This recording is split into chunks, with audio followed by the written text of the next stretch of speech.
ابو داؤد اور ترمذی وغیرہ کی حدیث میں زیادہ تفصیل کے ساتھ آیا کہ یہ دو گناہ ایسے ہیں کہ اللہ جل جلالہ دنیا کے اندر آخرت کے عذاب کے علاوہ، یہ الفاظ حدیث میں موجود ہیں کہ آخرت کے عذاب کے علاوہ وہ تو ملے گا ہی، لیکن اس سے پہلے دنیا کے اندر بھی اس کی سزا انسان کو مل جاتی ہے کسی نہ کسی جگہ۔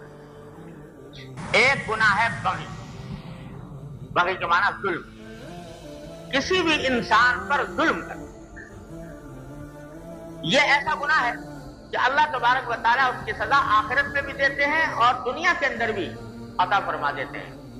بعض اوقات اللہ جل جلالہ کی طرف سے ڈھیل ہوتی ہے۔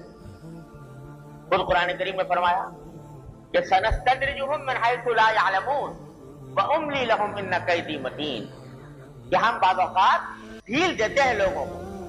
ظالم کو بعض اوقات آپ دیکھتے ہو کہ وہ بڑے مزے کر رہا ہے، عیش کر رہا ہے اور بظاہر بڑا خوشحال ہے، تو وہ اللہ تعالیٰ کی طرف سے ڈھیل ہوتی ہے، ڈھیل دی جاتی ہے۔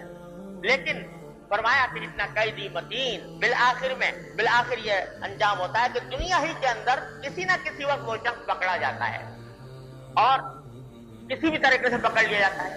بعض اوقات لوگوں کو علم ہوتا ہے اس کا، بعض اوقات علم نہیں بھی ہوتا، لیکن پکڑ لیتے ہیں اللہ تبارک و تعالیٰ۔ اللہ تعالیٰ کی گرفت بڑی سخت ہے، دنیا کے اندر بھی پکڑ لیتے ہیں۔ تو اگر کسی ظالم کو دیکھو پھلتا پھولتا تو یہ نہ سمجھو کہ یہ خوشحال ہو رہا ہے اور اللہ تبارک و تعالیٰ کی طرف سے ڈھیل دی جا رہی ہے، رسی دراز ہو رہی ہے، لیکن کسی بھی وقت اللہ جل جلالہ جب پکڑ لیں گے تو سب اگلا پچھلا بھول جائے گا، اس طریقے سے پکڑ لیا جائے گا۔ دنیا کے اندر مل جاتا ہے اور آخرت میں تو ہے ہی ہے۔ اللہ تعالیٰ محفوظ رکھے، وَلَنُذِيقَنَّهُمْ مِنَ الْعَذَابِ الْأَدْنَىٰ دُونَ الْعَذَابِ الْأَكْبَرِ، تو بعض اوقات دنیا کے اندر ہم عذاب دے دیتے ہیں اس بڑے عذاب سے پہلے جو آخرت میں آنے والا ہے۔ تو ظلم سے پناہ مانگے، اللہ تبارک و تعالیٰ کی پناہ مانگے اور کسی بھی شخص کے اوپر ظلم کرنے سے بچے، کسی بھی قسم کا ظلم۔ اللہ تعالیٰ ہر مسلمان کو اس سے محفوظ رکھے۔ اور دوسری چیز فرمائی قطع رحم، رشتہ داروں کے حقوق کی حق تلفی۔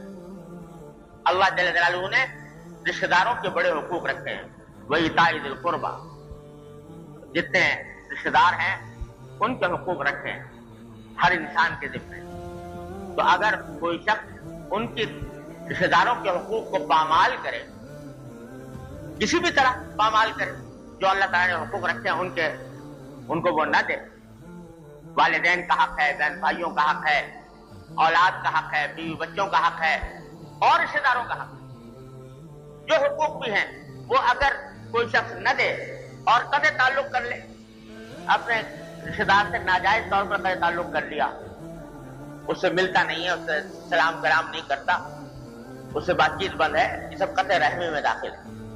اگر ناجائز اور ناحق طریقے پر ایسا کر رہا ہے تو یہ قطع رحمی ایسی چیز ہے کہ اللہ بچائے دنیا کے اندر بھی اس کی سزا مل جاتی ہے کسی نہ کسی شکل میں، آخرت میں تو ملنی۔ تو ان دو چیزوں کا خاص طور پر رسول کریم صلی اللہ علیہ وسلم نے ذکر فرمایا، ظلم اور قطع رحم، کہ ان سے بچے، خاص طور پر بچنے کی کوشش کرو، کیونکہ اس سے دنیا بھی خراب ہوگی اور آخرت بھی خراب ہوگی۔ اللہ تعالیٰ ہر مومن کو، مسلمان کو اس سے محفوظ رہنے کی توفیق عطا فرمائے۔